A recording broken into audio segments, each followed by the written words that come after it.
Hey guys, I want to remind you to check out CF Capital. CF Capital is the premier boutique real estate investment firm in the Midwest and Southeast region of the United States. We are a national real estate investment firm with a purpose. We provide property investment and asset management solutions to help passive investors maximize returns on high-value multifamily communities. But our investments go far beyond acquisitions. We invest in people.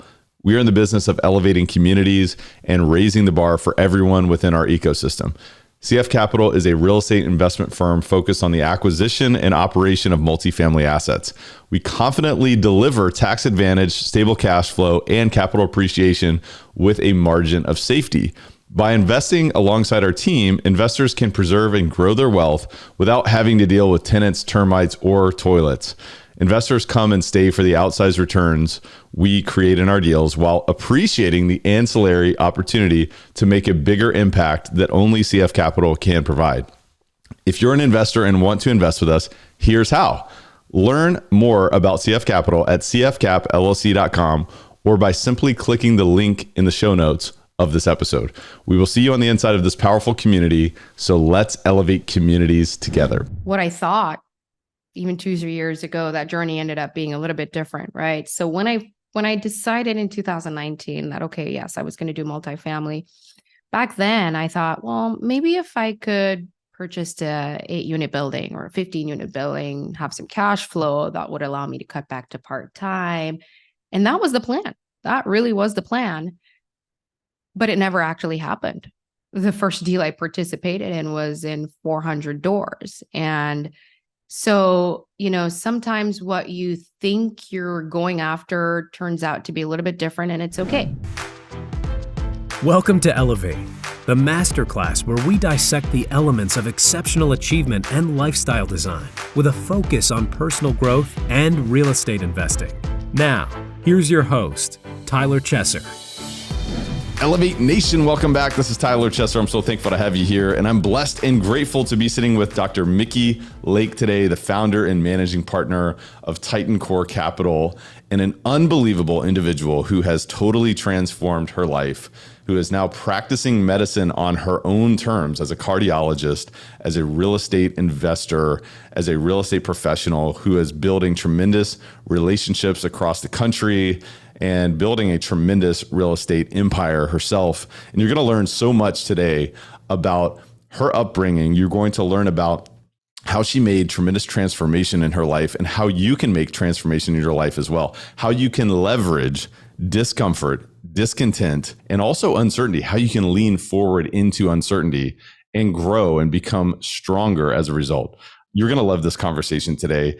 Elevate Podcast is all about mindset, mind expansion, and personal development for high-performing real estate investors. I'm your host, Tyler Chesser, and I am a professional real estate investor and entrepreneur. It is my job to decode the stories, habits, and multifaceted expertise of world-class investors and other experts to help you elevate your performance and lifestyle.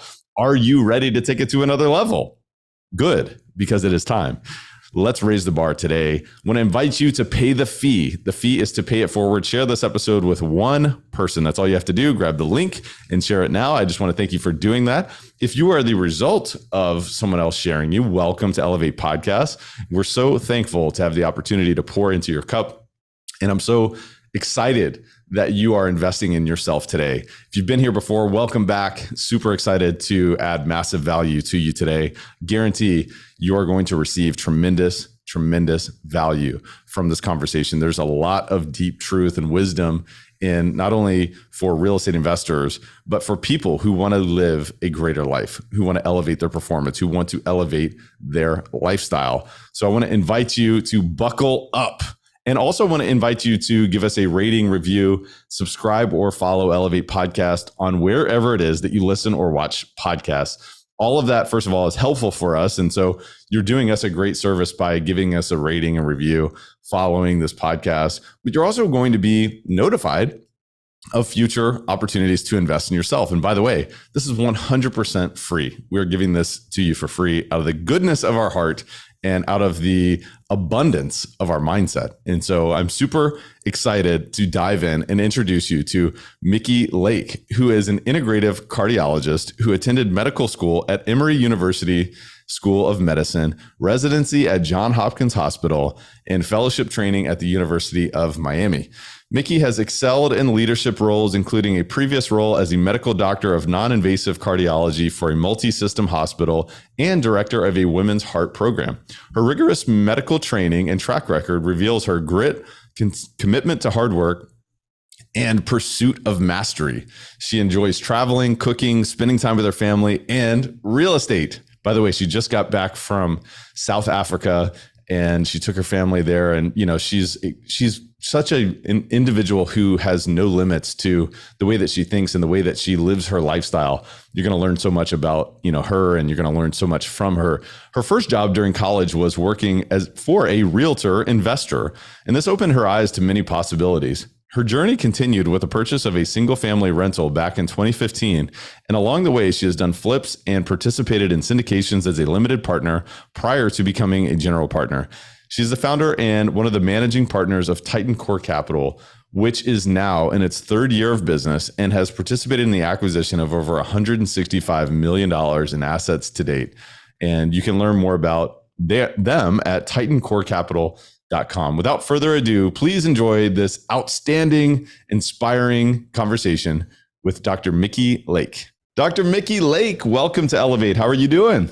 I'm very well. Thank you, Tyler. Thanks for having me. So let's dive in. I want to introduce you to Elevate Nation, and I'd love to invite you to participate alongside this introduction by sharing a little bit about your background, your story, and, you know, what life was like growing up, and talk to us a little bit about what life, you know, sort of led you into becoming a cardiologist and, you know, stepping into some transformation that you've had over the past few years. So yeah, I grew up in Jamaica, and my mom is a dental nurse. My dad is a financial controller, and my mom is one of 10 to an Indian mother, and she lost her father at a very young age. So my grandmother raised 10 children almost by her own, and my mom worked very hard, and so did my dad, to give me a great upbringing. And I had no doctors or investors in my family. But my mom, being a dental nurse, her clinic was actually in the hospital. So, you know, I would go there right after school and wait on her, and I would roam through the hospital. And my pediatrician actually rounded in the hospital too. So I would hang out with him a lot. And that's perhaps where I got inspired to become a doctor. And half my family lived here in the United States, so I came back and forth for a very long time.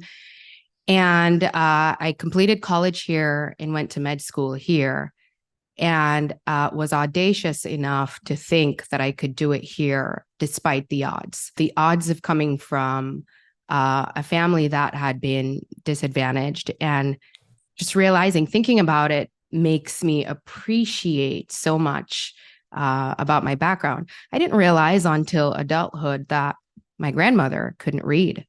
And so in just 2 generations, I probably exceeded the expectations that my family had for me. And I probably defied the odds, not just because of my own doing, but because of the tools I was given. I had a lot of support from my parents, but by sheer persistence.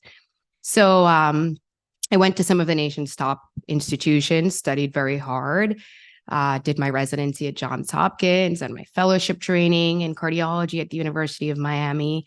And I love it. I still today love being a cardiologist. I think it's one of the best things I've done with my life. And as you know, along the way, I've branched off into real estate as well, which has added just so much color to my life. But the biggest accomplishments, I think, in my life today are my children, my family. And so I'm married to a wonderful husband, Olivier, and we have 2 beautiful children whom I dedicate all of my effort to. And I think at this point in my adulthood, I focus a lot on making their life easier, making them better, you know, human beings every day, and creating titans out of my kids, you know, making sure that they go all out in whatever it is that they're doing, to the extent that they can. Creating Titans. Wow, what an amazing story and a very unique story. So I appreciate you giving us a little bit of a look into your past and your family tree. And these are some of the things that I'm not even aware of from our first conversation. So this is like real, real joy for me to really dig into that. And, thinking about being two generations or maybe one generation separated from, in some cases, illiteracy, which is pretty remarkable considering what you've been able to accomplish, and that audacity to believe in yourself, the audacity to come to this country and say, you know what, I'm going to make it. And maybe there was a little bit of perhaps, ignorance is bliss type of feeling there, but the result was you succeeded, and you have succeeded in so many different capacities. And, the other thing too, is when I think about like what I know about your story now, you talk about making your children or creating Titans. And that to me is really exciting. And I do want to dive into, being a mom, being an entrepreneur, being an investor, and all of those different things. But while I think about that, you shared with me a story that was unbelievably powerful. And I know it was an experience for you that really changed everything. It changed your trajectory. So tell me about that moment that, you had an experience with your daughter that really changed your perspective on everything. Yeah. Tyler, I'll never forget that day I came home. I was rushing home. It was 7:30. I had always been rushing home at that time because 7:30 was when I put the kids to bed. That's their bedtime. And I would pride myself on the days that I made it home for bedtime. But working in medicine keeps you busy. Sometimes I'd be stuck in the hospital, but this day was just like any other day, nothing special. I was rushing, but I made it. I made it home at 7:30. I pat myself on the shoulder. I said, you did it, but I didn't. I told my daughter, I said, Chloe, go get your book. It's time to read. Let's go to bed. And she said, no, Mom, it's okay. Nana will put me to bed. She calls my mother Nana. Nana lives with us. And I said, well, how come you don't want me to put you to bed? And she said, it's okay, Mom, you go finish your work. Yikes. That hurts. And yeah, that hurt. And, in hindsight, I had known that I'd been working a little bit harder. This was in 2019. Our second child was born in September 2018. So he was a couple of months old. And when I returned to work, a month after I returned following maternity leave, one of my partners departed the practice, not on his own terms, unfortunately. But that was difficult. That was a difficult time for the practice, difficult time for me personally. I was working a lot. I was taking more call. And I knew that something had to change. Even my own health started to suffer for it. I couldn't take the advice that I'd given to my own patients, right? I wasn't exercising. I was just eating what I can just to get some fuel to make it through the day. I was probably not being the mom I wanted to be. I was probably not being the wife I wanted to be. And in that moment, hearing her verbalize that to me, that's when I decided something had to change. Because at that point, the most precious possessions that I had in my life, my family, I wasn't serving them well. How old was she at the time? She was 3 years old. Okay. Yeah. And at the time, I looking back, she would mimic me. She would grab something and just pretend to be typing on a computer. And, kids, they see. They understand, they know what's going on, even at a very young age. So it's very important to model the behaviors we want them to see at a very early age. And even though that was sort of an aha moment, I really didn't figure it out immediately. I didn't know how I was going to fix that problem, but I was determined to find some way to change my life. And that included probably practicing in a different way, living more intentionally. And so at that point, I had not been a total stranger to real estate.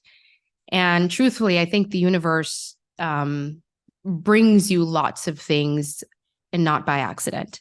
So my first job while I was in college was actually working for a realtor investor, but I don't think I had paid that much attention because I was dead set on going to medical school. But somehow passively, I had that idea in my mind. I knew that real estate could be lucrative, successful.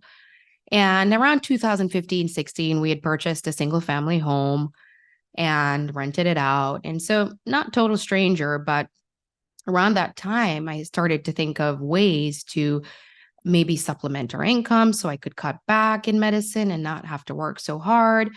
And I spent a lot of research doing that. And one of the most powerful things in that moment was identifying mentorship. And that probably was the most important step forward that I had taken that year. And so for a while I was wandering, I did a couple of flips here and there, and that was great. It did provide a little bit extra income, but that's kind of risky long term, right? And that didn't really create a legacy for my kids, right? So I started to think of ways in which I could create the life I needed to serve my family better, and B, maintain my sanity while still practicing medicine, and perhaps practicing it a little bit more on my own terms. And C, creating a legacy for our kids, something that they could look back on. And so in 2019, by the end of the year, I said, it's time to transition a little bit more in multifamily. And by that point, I had passively participated in multifamily acquisition. So I wanted to become more active, and this wonderful thing happened in 2020 that none of us could have planned for. And so I entered 2020 with a long list of plans, and none of it happened.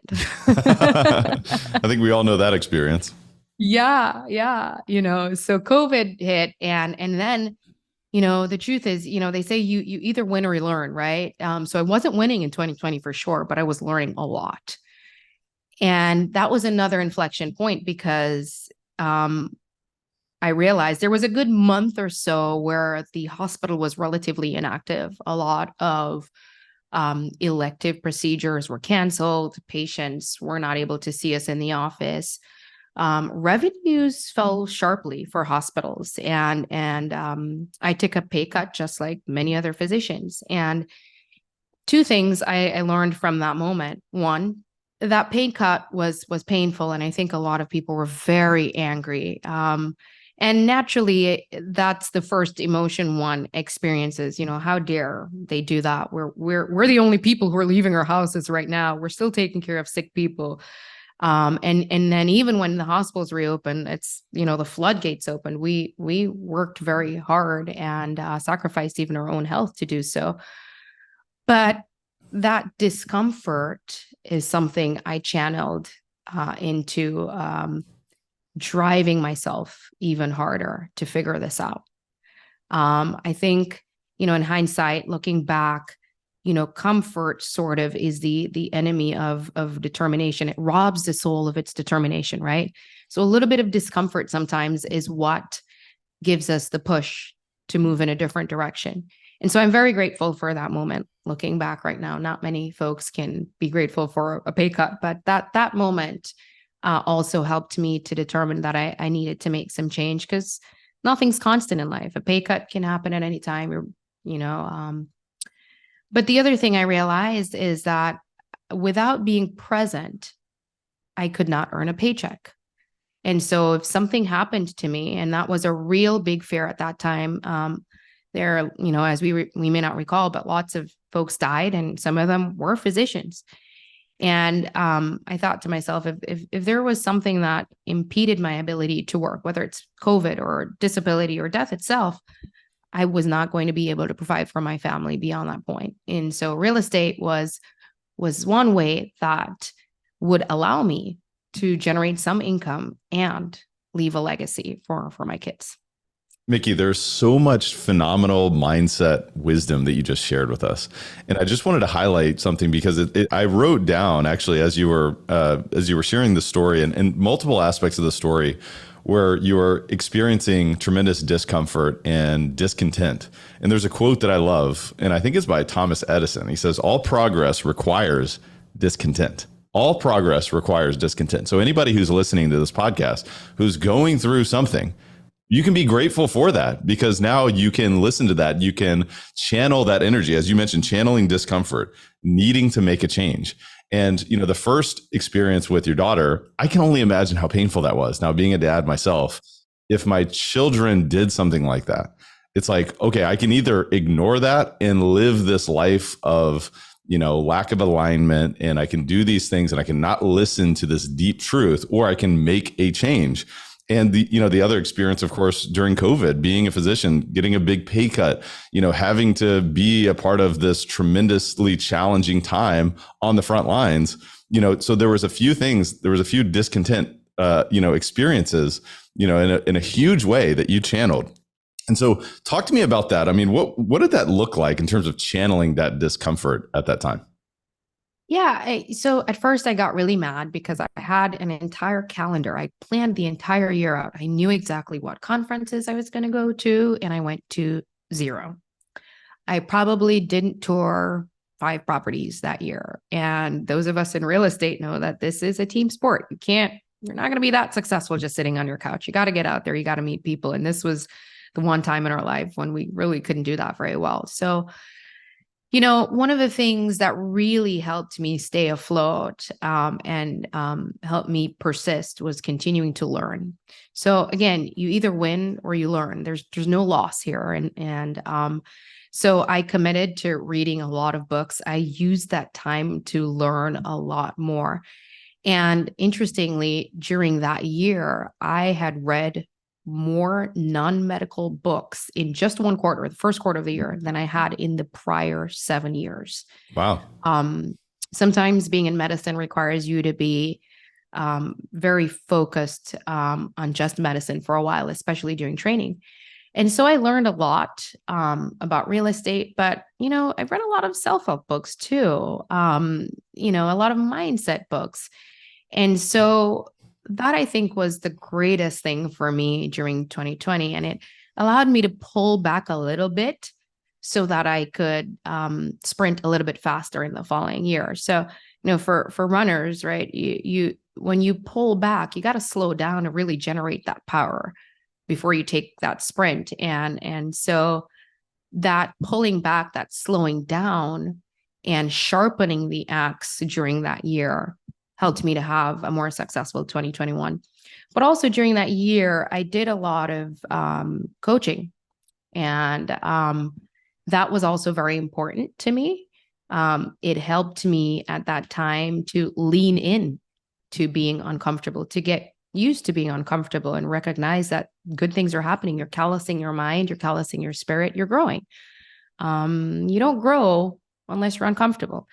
And to achieve great things, I really think there has to be sacrifice, right? Sounds harsh, but think about Olympians who practice really hard. And sometimes we hear of folks whose parents sold their homes or moved to other cities. Whatever it is, you've got to be able to sacrifice. And so it solidified my determination and my commitment to multifamily. I learned a lot. I think I became a much better human being. I paid a lot of attention to my own health and well-being that year. And then I also gained a lot of clarity, around what I really wanted in life. And it helped me to craft a different path, even in medicine.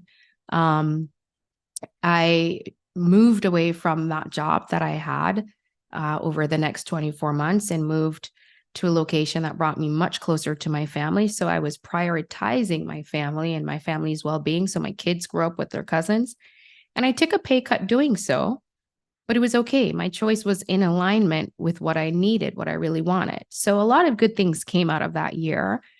And yeah, I took a job that gave me another pay cut, which was fine, but I was able to practice on my own terms.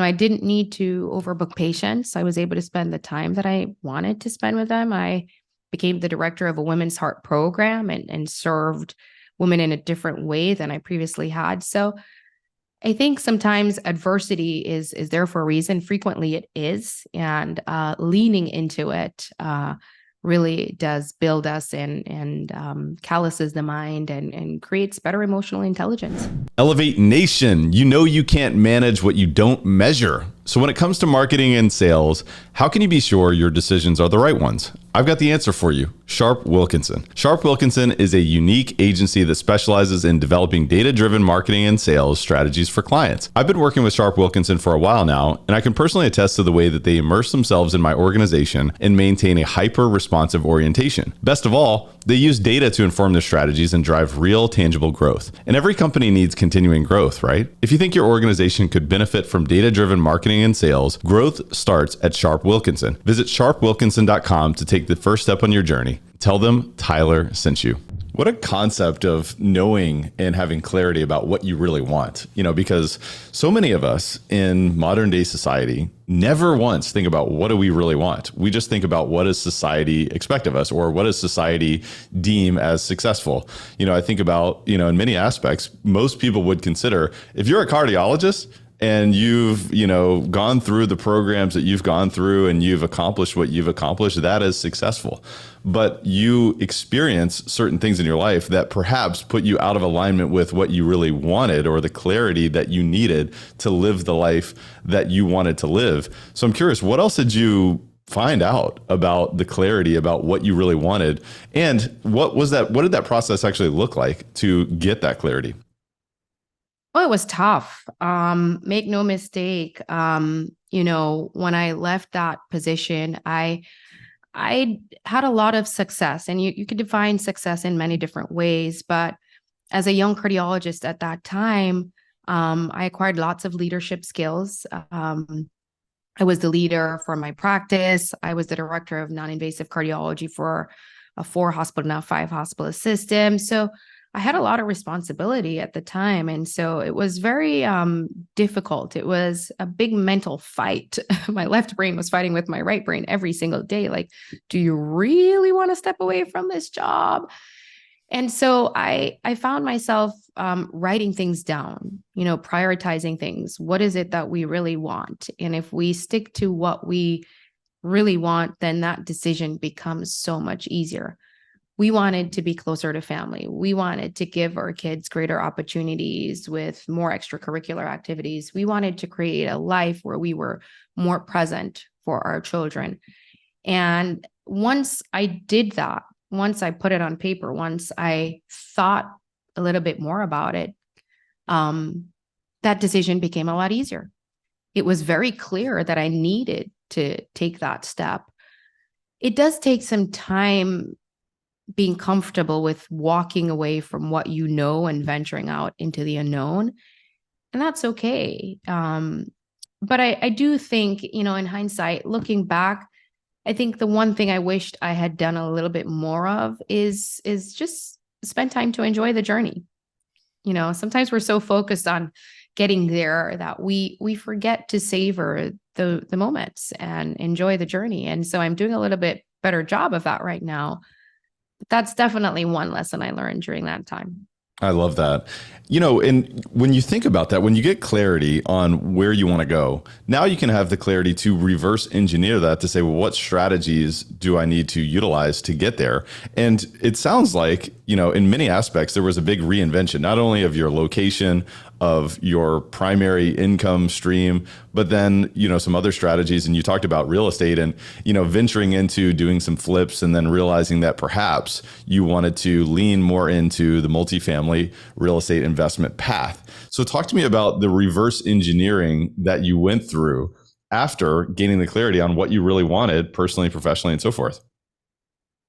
Yeah, that's interesting that you asked that, because I think what I thought even 2-3 years ago, that journey ended up being a little bit different, right? So when I decided in 2019 that, okay, yes, I was going to do multifamily, back then I thought, well, maybe if I could purchase a 8-unit building or a 15-unit building, have some cash flow, that would allow me to cut back to part-time. And that was the plan. That really was the plan. But it never actually happened. The first deal I participated in was in 400 doors. And so, sometimes what you think you're going after turns out to be a little bit different, and it's okay. That frequently is the case, actually, that we end up pivoting midway through. But in the end, I knew that I wanted to have some ties to medicine, but I wanted to practice a little bit more on my own terms. I knew that I needed that time for my family.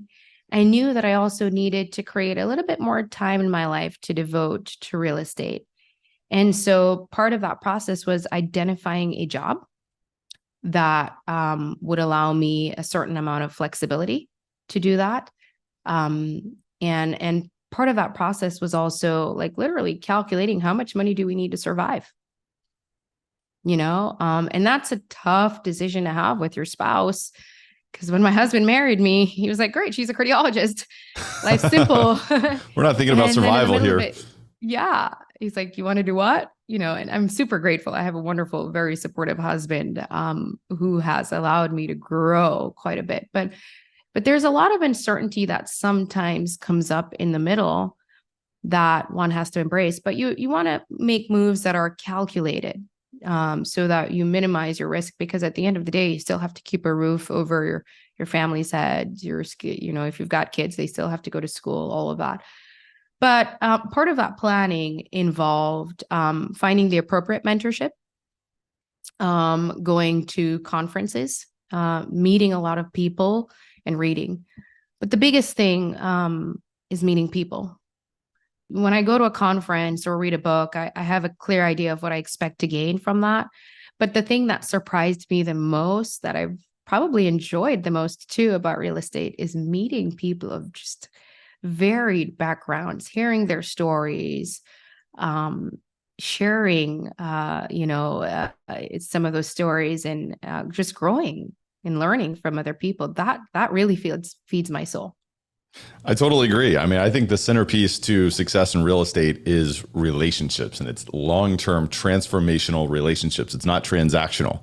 It's not, yes, I'm here to meet you so that you can do something for me. It's, how can I add value to you? How can I invest in you? How can I learn with you? How can we share experiences together? And I think that is a beautiful thing. And I think a lot of people, when they start to recognize that it is this abundance mentality, it's this abundance mindset community, it's very exciting, because there's so much shared success that we can all create together as we get to know each other, as we invest in each other. But one thing that you said, I wanted to go back to, is embracing uncertainty, because there's another thought that, your level of success is a direct correlation to the level of uncertainty that you can embrace enthusiastically. And if you think about that, it is so true. And in today's time, in 2023, there's a huge amount of uncertainty in real estate. And so talk to me about how you're furthering that thought process, even with the concept of, look, we got to keep a roof over the head. We got to keep the kids in school. We got to put food on the table, all of those things. How are you continuing to embrace that thought process? Yeah, I think having a very flexible rather than a fixed mindset is key. We've got to realize that winter is coming. It always does. And winter is here right now, so it shouldn't be a surprise for many of us. And in fact, we probably should not have been shocked by COVID either. If you look historically, there are periods in time when, there's economic change, things get rougher, whatever it is. And so we've got to prepare for that. So I think anyone listening should probably prepare for something to change in the future. Change is constant. Nothing stays the same. So we've got to prepare for winter. And when winter comes, we got to remind ourselves to lean into it. To paraphrase Tony Robbins, when winter comes, some of us are going to shrivel up and die, but some of us are going to snowboard and ski. Right. And so we've got to decide and know ahead of time that winter is coming, and decide that we're the folks who are going to want to snowboard and ski and have a great time. So there's always a way. And as it applies to real estate and markets and all of that, look, there are folks who are very successful during any market cycle. You just got to be willing to be flexible and pivot. Sometimes we start out thinking we're going to do X, and in the end, we never do X. We end up doing Y, and that's perfectly okay. But being flexible, and not having a fixed mindset is what helps us in those periods, and leaning into it. Yeah, I think anticipation is one of the critical components of being a successful investor. It's anticipating that there are uncertain or unforeseen circumstances that will occur. And it's all about, how do you adapt? How do you pivot? How do you receive that feedback to make, or reinvent yourself, or reinvent your strategy, or reinvent your team, or reinvent your process? Change is the only constant that we continue to interact with. And so, as I think about, snowboarding or skiing in the time of winter, right? There's a reason for every season. And what we're talking about is really the economic season that we're in, or the market, cycle, or the dynamics that we're experiencing. So what does skiing or snowboarding actually look like from your vantage point as an investor during this part of the season? Yeah, I think during this part of the season, it's tough. But one of the things we've done is looked outside of our primary markets. So there are deals everywhere, but sometimes if you're just focused on one space, you're going to miss them. So we've started to develop new relationships outside of our primary markets, and starting to have a more open mind about looking at other areas. So in the past 3 years, we've invested more in the Sun Belt, which is still a great place to invest. But there are some smaller cities that have quite a bit of a growth trajectory, and there are folks there who are very successful. So that's definitely, I think that's the major thing that we've done to pivot. We're also looking outside of what we defined to be our ideal property. So, sometimes we get stuck in a certain number of doors, blah, blah, blah, blah, all of that. But, look, right now, if it cash flows, it cash flows. That's right. If you can make something pencil today, that's a big clue to recognize, because we've had a tremendous, change in capital markets across the board. So if you can make something pencil today, you could be in a great position long term. And I think that's, at the end of the day, we're talking about long term, have a long term focus. But, I'd love to know, Mikki, as well, as a busy mom and as someone who's made a big change. And by the way, what was it? A couple of weeks ago, you left your W-2. And, you've made a big change, but you're also, you mentioned to me, I mean, your calendar is packed, and, you've got a lot of demands on your time. So talk to me about how you balance being a busy mom as well as being a successful real estate entrepreneur. Yes, very good question. And I get that question a lot. So I did step away from W-2 employment recently, and it doesn't mean I'm not going to practice anymore. I will still practice, but a little bit more on my own terms. It's going to be more part-time, and real estate has helped me do that. So that's one benefit that, I'm grateful for. I'm getting closer to my goal.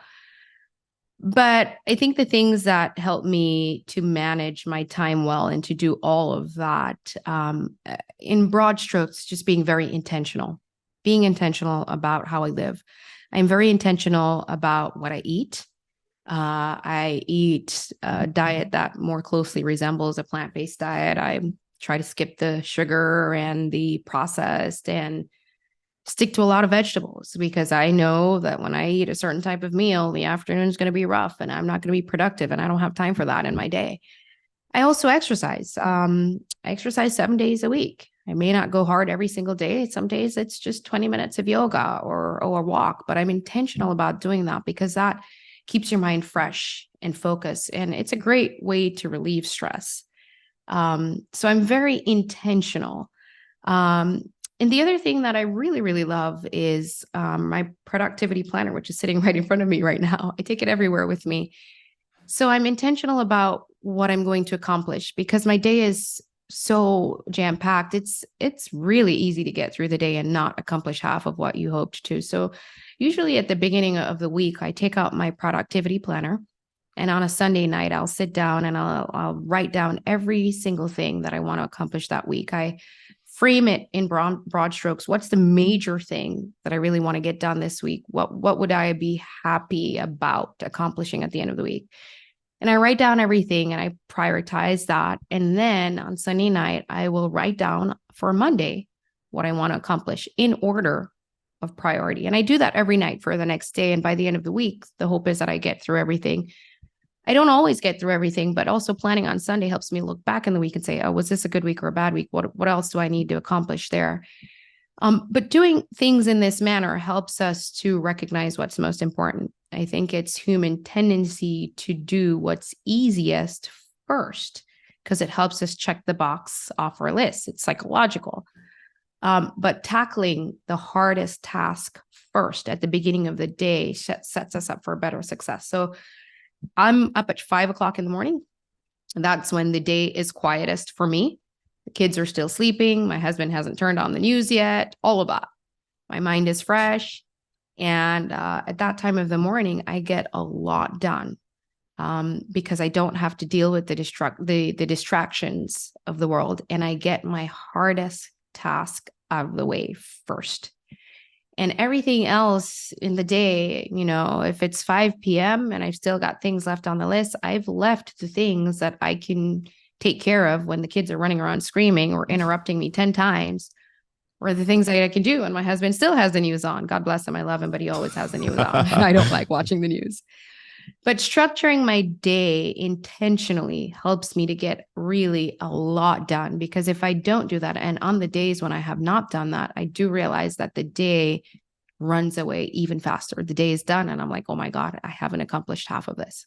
I love that. Thank you for sharing that. And I was going to, hold up my productivity planner, but it's actually not right next to me, which is typically right next to me. It's actually in my office, which is the room right next to where I am. So it's interesting to hear that. But the intentionality of that, there is a process and a habit that you build to get clear on what's most important and to get clear on what direction do you need to take? Because, that's one of the challenges as an entrepreneur, as an investor, as a parent, is you have this abundance of choice. And, if you are not intentional, well, then things will fill your time.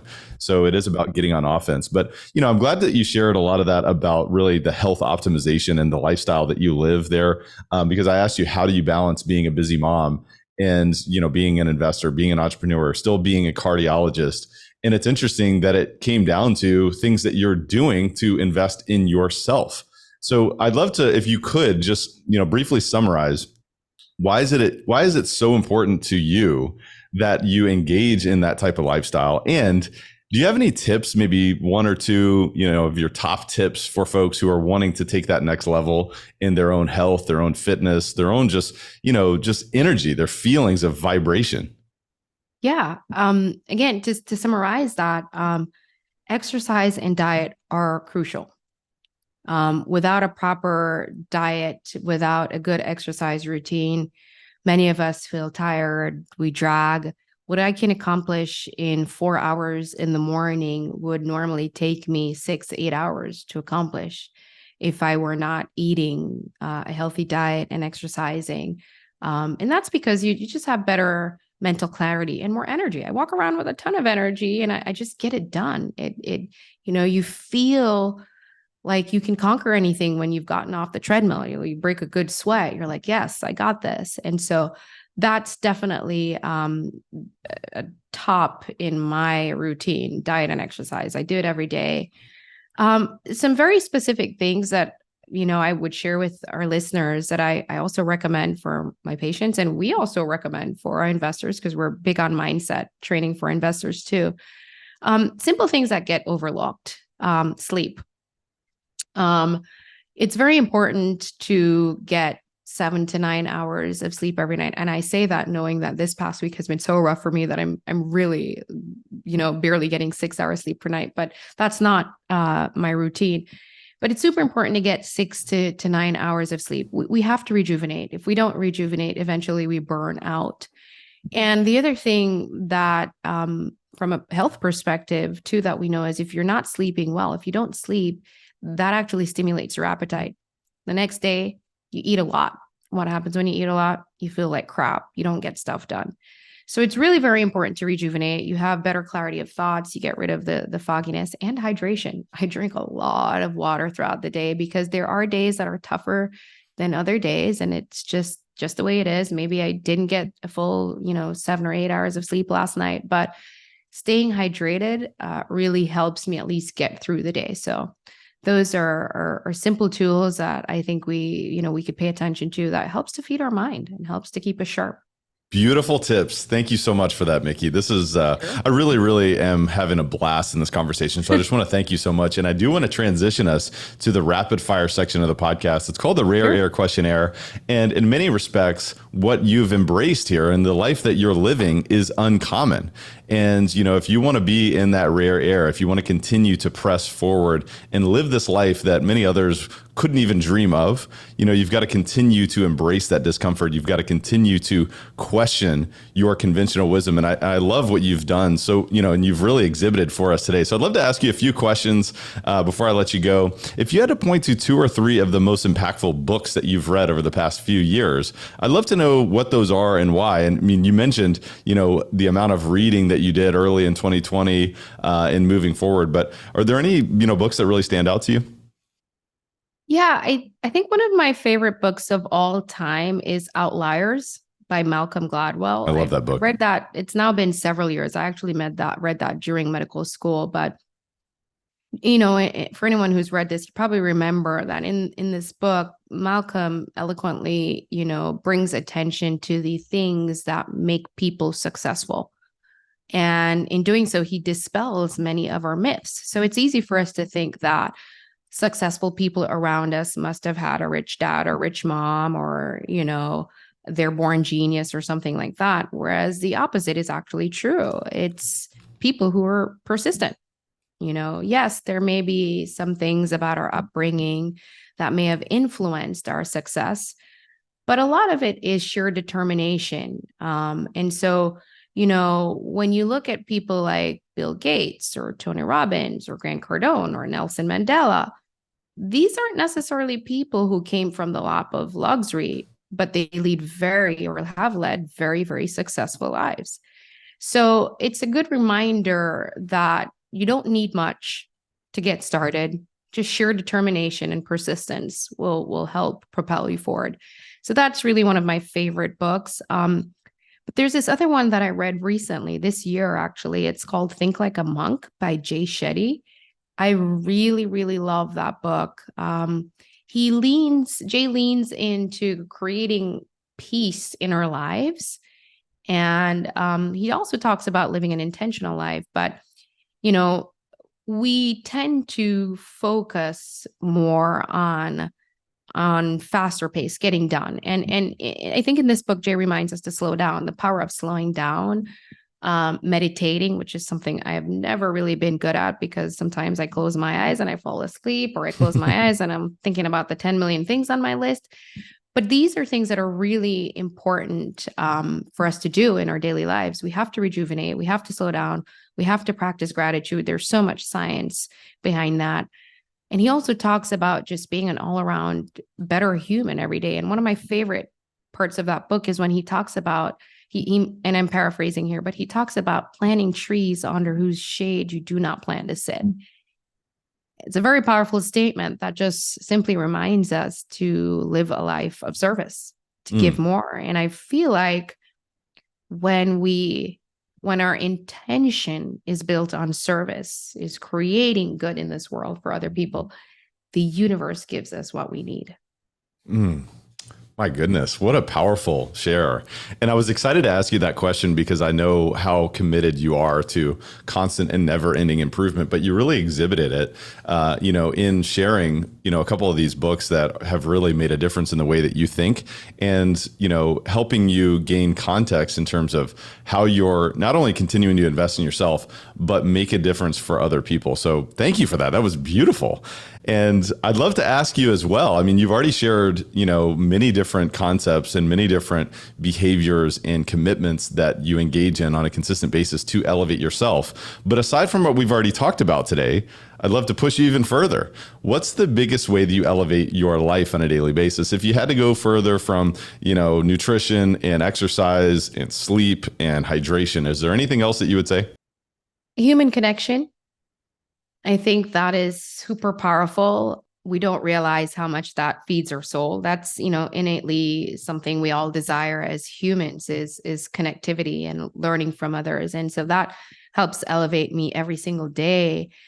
Again, I don't think the universe makes mistakes here. I think people come into our lives for a reason. And I I've met wonderful people who've just shifted my perspective or taught me new things. And so on a daily basis, I feel like human connection is one thing that has helped me grow and has helped me become a better person each day. And in a similar wavelength, going back to what you mentioned about living a life of service, I would love to ask you, what is the biggest way that you elevate others around you? Just being available. I'm reading a book now. I can't remember the name of it, but it's I think it's talking about being very hospitable in a way that's totally unexpected. And I think when we practice doing that, just going above and beyond, and the author is a restaurateur, by the way. But that creates long-lasting, fruitful relationships is when you are ultra hospitable and you just practice going above and beyond, not because you have to, but because it's a good thing and it, helps someone else in their journey. I love that so much, Mikki. This has been absolutely outstanding. And so I just want to thank you. I want to acknowledge you for embracing that uncertainty in your life. I want to acknowledge you for embracing the discomfort, the discontent that has come along with certain experiences that you've had, and also responding and not only anticipating future change, but really showing and leading with example and leading with service. This has been such a fun conversation. I'm so excited about our long-term friendship and relationship together. So I just want to thank you for sharing your story on Elevate Nation. Do you have any really parting thoughts or words of wisdom that you'd like to share with Elevate Nation today? Well, first, I'd like to thank you for having me. I really enjoyed our conversation today, and this was lovely. And in terms of parting thoughts, I would say many of us recognize the power of mentorship. Sometimes we're hesitant to pay for it. I think it's super important to have someone that helps us gain clarity. There's a lot of noise around us. So maybe that's in the form of mentorship, maybe that's in the form of meditation or finding peace, but be intentional about finding clarity. Once there is clarity, then you can move forward. Beautifully said. Dr. Mikki Lake, I just want to thank you again for being on the podcast. Tell the listeners where they can find you and learn more about what you do. Sure. Look us up on the web. It's www.TitanCor.com. That's TitanCorCapital.com. That's TITANCOR capital.com. There's no P at the end of COR. Send us an email if you want to at info@TitanCorCapital.com. I will put links in the show notes as where the listeners can find you. Mikki, thank you again for being on the podcast. I look forward to seeing you soon. Thank you. Thank you so much. Elevate Nation, what a phenomenal conversation with Dr. Mikki Lake. I learned so much. I'm so inspired by what she is doing with her life and how she's transforming.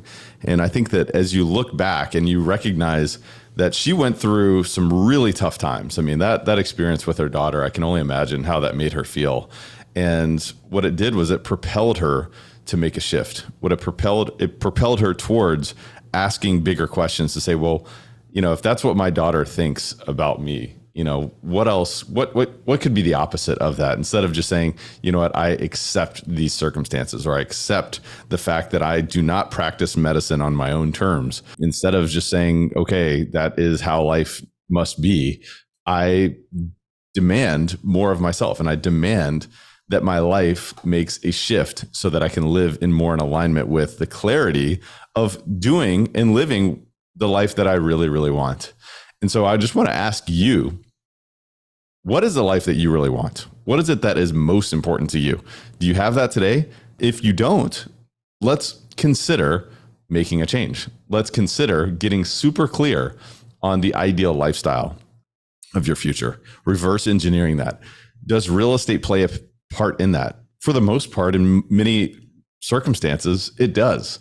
And, if you're listening to this podcast, for the most part, it probably does for you. So in what way does real estate play that part? What type of strategy, what type of tactic, what types of tools, tips, team do you need to integrate within your own approach? And what changes do you need to make? What pivots do you need to integrate within your approach as well. Because you know what, we're in that winter, right? We're in the economic winter or the market winter of real estate investing, or really investing in general, and the economics that are so interrelated across many different asset classes are all going through a major change.